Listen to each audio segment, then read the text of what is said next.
Hello everybody and good morning. It's another beautiful day again, and I'm here to share with you again a little inspiration that can help us in our marriage. That's for those who are ready to follow marriage in the ways that the Bible has prescribed. And I want to quote for you the scripture, Matthew chapter 19 verse 5 and 6. I'll paraphrase.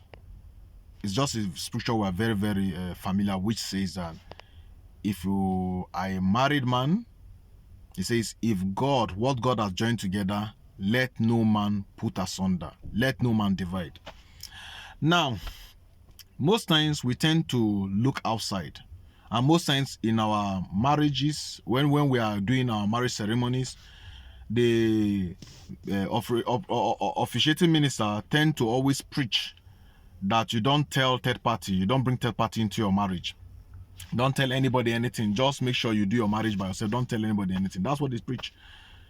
And most times they try to exclude themselves as the third party. They tell you can tell them your problem, but you cannot even tell even your parents. Don't tell them your problem. Well, sometimes it could be for some obvious reason. Maybe from experiences where some parents will always take side with their child. The woman's parent takes side with their child, while the man's parent will take side with their child. I understand that. But if the Bible was talking of third party, and that third party is talking about man shall not divide, and that man dividing is the third party, then there will be no exclusion. It will include everybody, including the pastors themselves. There will be no inclusion because the Bible did not say there's an exception. Now, what was the Bible actually talking about? What God has joined together, let no man put asunder. What was it talking about? It is something we have not drawn our attention to. Most times we are looking outside. It is true. The Bible says evil communication corrupts good morals. It is true that when we mix up with the wrong crowd, we can have a very devastating influence in our lives. It is true, yes. But when the Bible says man shall not divide, it is talking about everybody.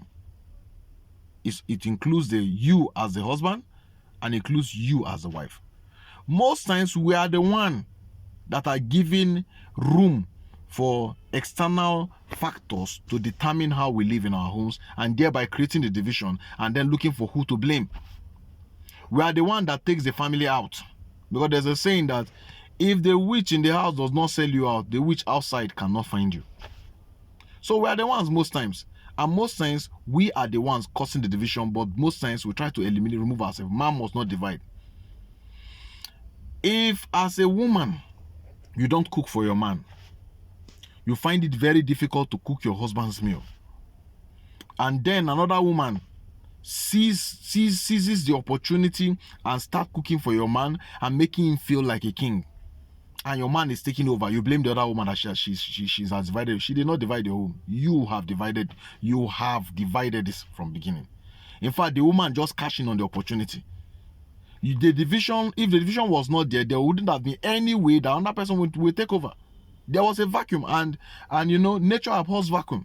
You have created the vacuum, and the vacuum was filled up by someone else. Since you are too big to cook for your man, since you are too big to attend to him. So in many ways, when we start to compare our man with other men outside. They bought cars and they didn't buy for you. When you begin to compare your man's sexual prowess, when you begin to compare also your woman with other women, you saw her before you marry her. You saw this man, you know his financial capacity and capability before you married him. You made that choice. So why then go into the marriage and expect the person to become a superman or superwoman overnight? No. You accepted your choice, and you have to live with your choice. If you are not happy with your choice, once you begin to show discontent about your choice from the beginning, you have already divided that marriage. So when the Bible says man should not divide a marriage, it's not talking about outsiders. It also includes you, the husband, and you, the wife. Watch your character, look at yourself introspectively, and tell yourself the truth.